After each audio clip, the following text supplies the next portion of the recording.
Story mode is great. Obviously a very popular mode from some of our previous games. Wanted to bring that back. With Mortal Kombat X, we're jumping 25 years into the future.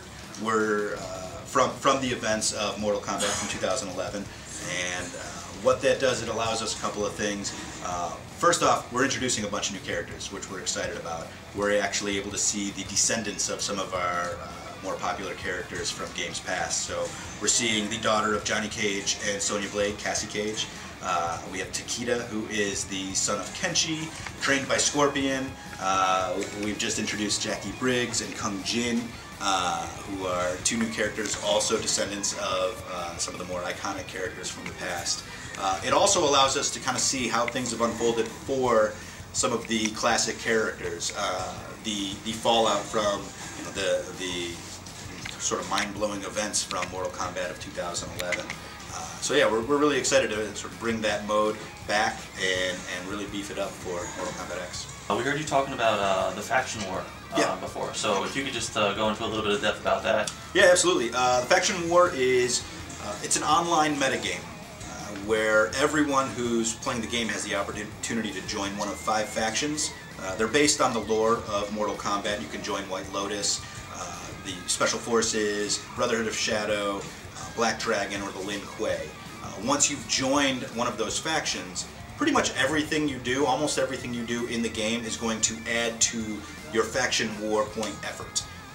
The faction war lasts 1 week and it resets every week, so you're constantly battling it out with people from all over the world.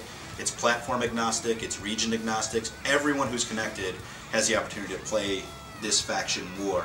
At the end of each week, the faction with the most points is going to win the war, and they're reaping huge benefits, huge rewards from that. Buffs, badges, player badges, things like that, all the way up to faction-specific finishing moves. So there's some huge rewards to play for. And could you just tell us a little bit about the Living Towers?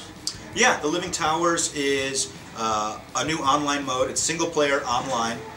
Taking the idea of the Challenge Tower, which we've done in previous games, where we take the core mechanics of the game and add different challenges, different modifiers.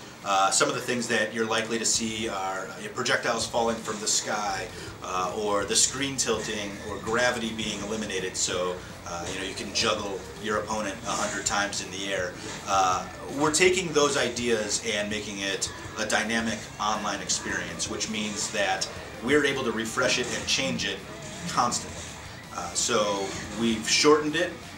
We're allowing players to choose any player they want to sort of take on the Living Towers, and we're able to refresh the content on a daily, even hourly basis. We have 3 tiers of towers. The Quick Tower is the one that's going to change the most. It's a 5-fight ladder that we can change the modifiers every couple of hours. So we're constantly putting new content in. The first thing you showed us was 3 different variations of the characters. Could you just touch on that briefly? Yeah, absolutely. What we've done is we've taken each character, and at the character select phase, you can choose from one of 3 different versions of that character. All of the characters, they share a suite of moves across all 3 variations. I've explained before, Scorpion is always going to have his spear, he's always going to have his teleport, no matter which variation you choose. But then in choosing a variation, you gain unique abilities for that version. Either new special moves, varied combos, potentially a weapon. So it changes what you're able to do as a fighter. It also changes your strategy.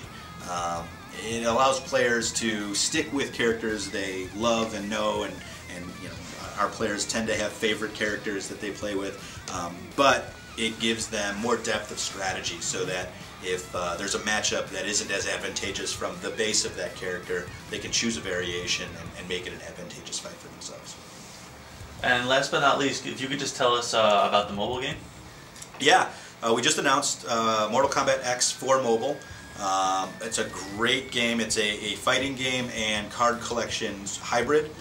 So we have great fighting mechanics that are custom made for the mobile experience. You're going to see a lot of your favorite characters from Mortal Kombat X showing up in the mobile game.